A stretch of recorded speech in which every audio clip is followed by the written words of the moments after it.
Well, hello, everyone, and welcome again to the podcast. And I'm real excited for you to get to know today Deborah Richelieu. Welcome, Deborah. Thank you. I'm so excited to be here. Thank you for having me, Gordon. Yes, and I got the pleasure of meeting. She reminded me we met in person back in October at the Wise Practice Summit in Charlotte, and Deborah was good enough to come to the session that I did, and we're going to talk a little bit about some of that today. But Deborah, as I start with everyone, why don't you tell folks a little bit more about yourself and how you've landed where you've landed? Yeah. So, a little bit about my story. My parents are from Haiti. My parents moved here in the late 80s, and South Florida has always been home since then. I speak English and Haitian Creole. So, I do bring that into sessions for my clients who they are bilingual and they feel more comfortable speaking Haitian Creole. So I do bring that into session also. My background, I am the youngest of two siblings. My dad was a construction worker, my mom a nurse assistant. And as I was going through undergrad and I stumbled on psychology and I found it really, really interesting. I didn't think I would be quite the nurse that my mom probably always wanted me to be, but this was a different way to get into healthcare and the relationships. I really value relationships. I come from a big family Hmm. and I grew up with my cousins. These are, essentially my cousins, my brother. These are my first experience with relationships.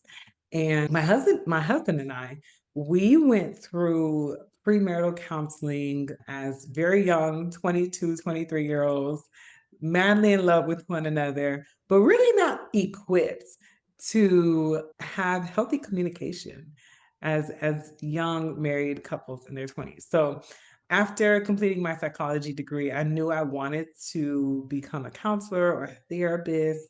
Like I said, relationships mean a lot to me. And when I found the marriage and family therapy program at Nova Southeastern University here in Davie, Florida, I was like, this is for me. And when I had my first couple, I started working with my first couple in 2018, and I will never forget it. And they were married for 20 years, and there was a lot of conflict to work through, but I felt alive working with them. And so I knew I was like, this is solidifying. I love working with couples and really helping them establish an emotional bond. And I forgot to mention this. I launched my solo private practice back in November 2024. So just a Wow. few months, I have my own private practice and I specialize in working with couples.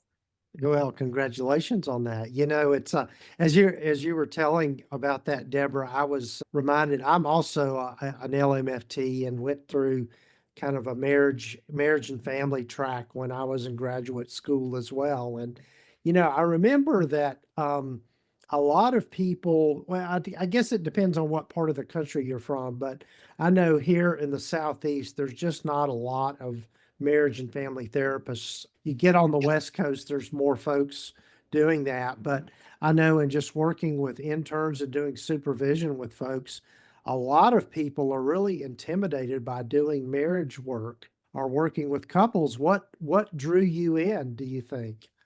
Instead of being shy, instead of shying away, oh, I don't want to get in the middle of that conflict kind of thing, I think is how people think. I that's a good one, right? Coming from a big family, you're going to have a lot of love, but naturally a lot of conflict. And I, like most people, always had a very negative connotation of conflicts. But I remember reading this from Dr. John Gottman's book, Seven Principles for Making Marriage Work. Conflict, on the contrary, can be a bridge for connection. And when I started understanding that, and when I started realizing, man, there's a lot of healing and restoration that can happen if we lean into the conflict and what's happening underneath the surface. And that's when I fell in love with working with two individuals. And you're absolutely right. Most of our colleagues who have been only trained in individual therapy, it is pretty intimidating to have two people duke it out in front of you.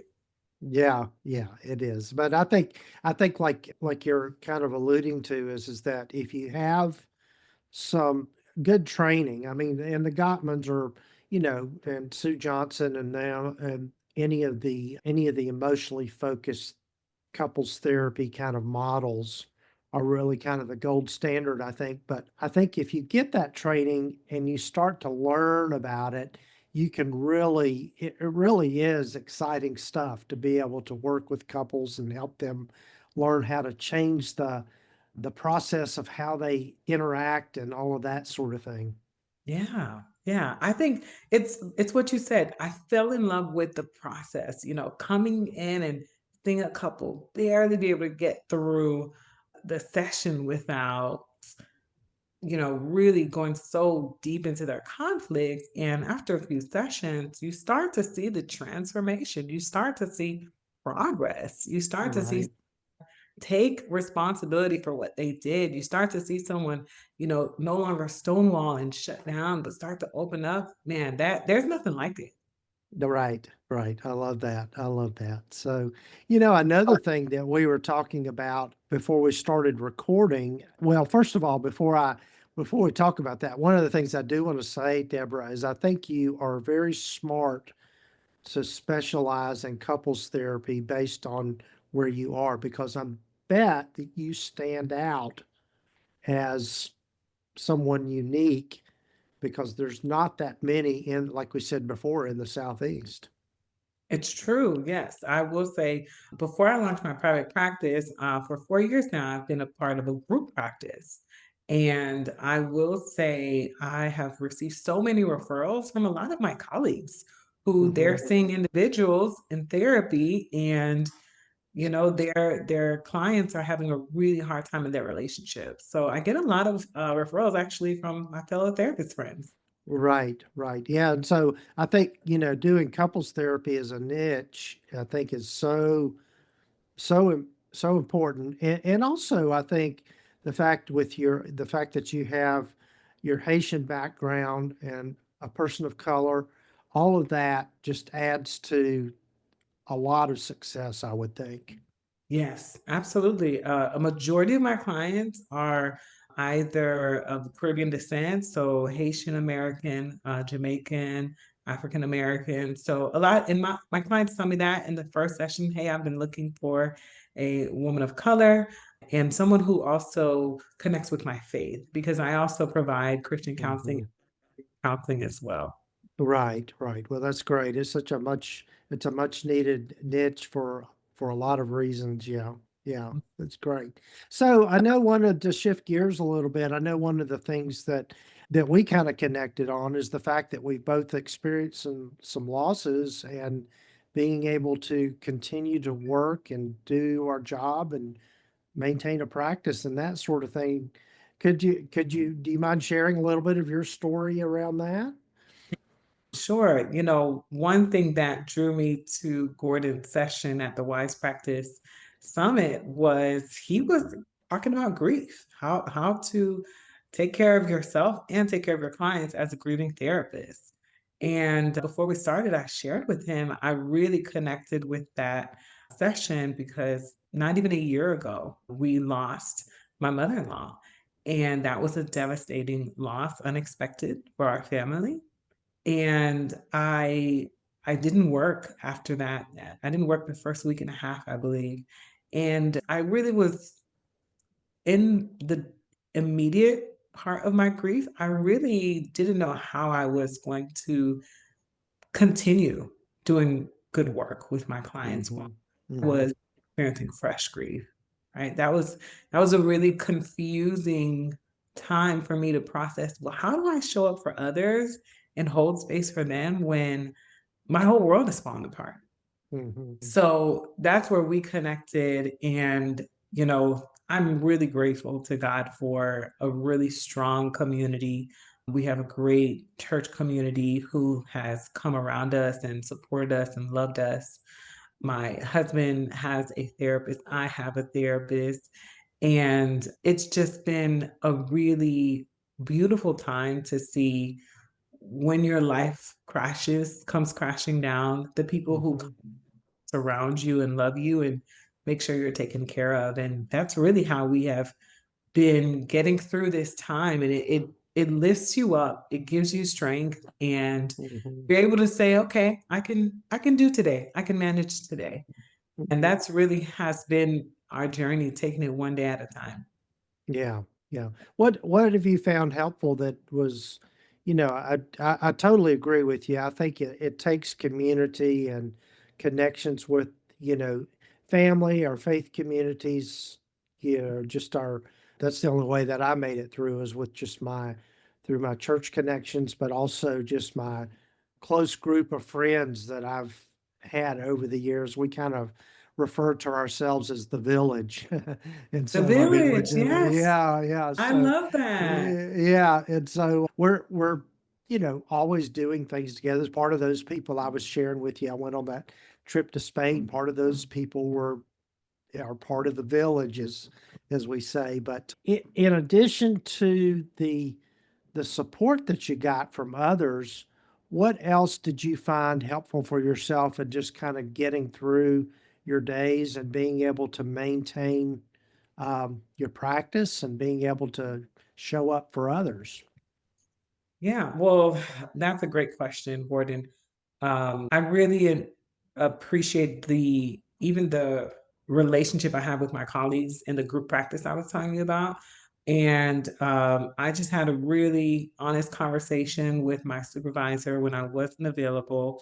And I couldn't see any grief clients. I just couldn't see anyone grieving. I was able to manage still being able to work with clients who maybe they were processing anxiety or my premarital couples. Surprisingly, Gordon, I looked forward to seeing those clients. I even missed some of Mhm. them, on some time for bereavement. So I just managed to have that conversation with her, and she was so supportive. And thank God we have a whole group. So she's like, not a problem. If you can't take this kind of a Mhm. case, we can always, give that to someone else. So that was helpful.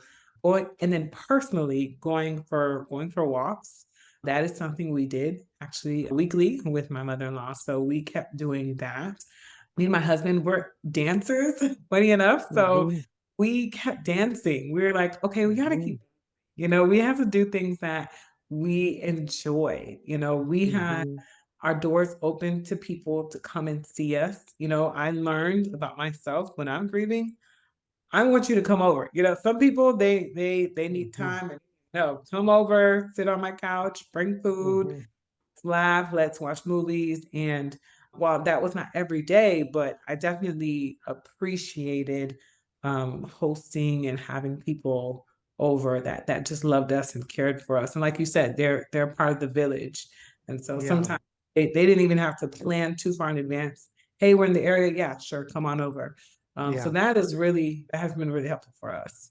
Yeah, yeah, that's so good. One of the things that I found too that was helpful with my clients that I was working with, a bit of self-disclosure about what I was going through, and then also taking the time off from the time that my wife passed away. I just took off. She passed away towards the end of November, so I took the whole month of December off, and then just kind of eased back in Yeah. January and didn't take a big caseload, that kind of thing, which, I think if you're in private practice, is being able, and I might have talked about this when we were talking about this at the summit, but I think it's always be proactive and think about, okay, what would happen if I couldn't work for a month? Or what would happen if, or 2 months or 3 months? And depending on, what type of practice you have. I think having those contingencies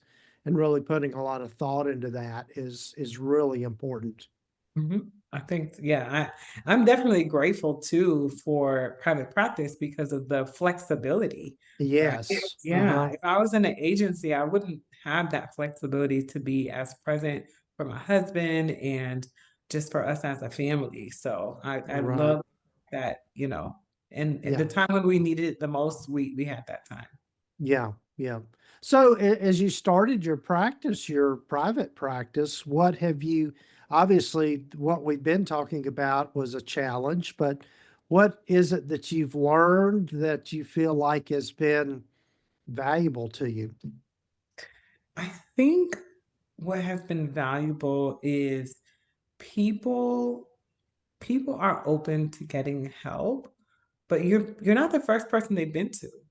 That is Mhm, really humbling and it's an eye opener to find out, well, what's been going on? Because if I'm not the first therapist, well, what's not working here, you know? mhm, So I have found that as an eye opener. People are open to getting help, but they need the right help. Like we said mhm, earlier, they need someone who has the training to work with their dynamic. When they're in mhm. stress, they're conflict after conflict, they've been trying to work through the infidelity issues. They really need someone who is skilled to help them with their problem. Right, right. Yeah. And I think that's what draws people in. I think I've had the same experience where people have gone to other therapists and they've maybe gone to a therapist that wasn't necessarily specifically trained in doing couples therapy. And so they didn't really get the outcome they were hoping for, and the conflict was still there and they didn't know how to manage it. And so being able to really focus on, okay, how do you manage conflict? It's as you probably do the as well, Deborah, is that I tell clients kind of tongue in cheek, I could really care less about what you're arguing about. Let's look at what happens when you do argue or when Yes, you do have conflict. And so focusing on that is really the big game changer, I think. that's right. That's right. Yeah. Yeah, it's true. Yeah. Yeah. So would tell folks how they might get in touch with you or find you. Yeah, so you can find me on, of course, social media. I have a page dedicated to my private practice. That's The Rich Couch. But I also have a website for my private practice. That's therichcouch.com, therichcouch.com, kind of like the couch that I have in the background Yeah. there. Awesome. So that's how Awesome. people can find me. Yeah. And I'm Oh, also on good. Psychology Today. Okay. Okay. Well, good. Well, Deborah, I've got to be respectful of your time, and I'm so glad we had this conversation, and I hope that we'll be able to connect again here soon.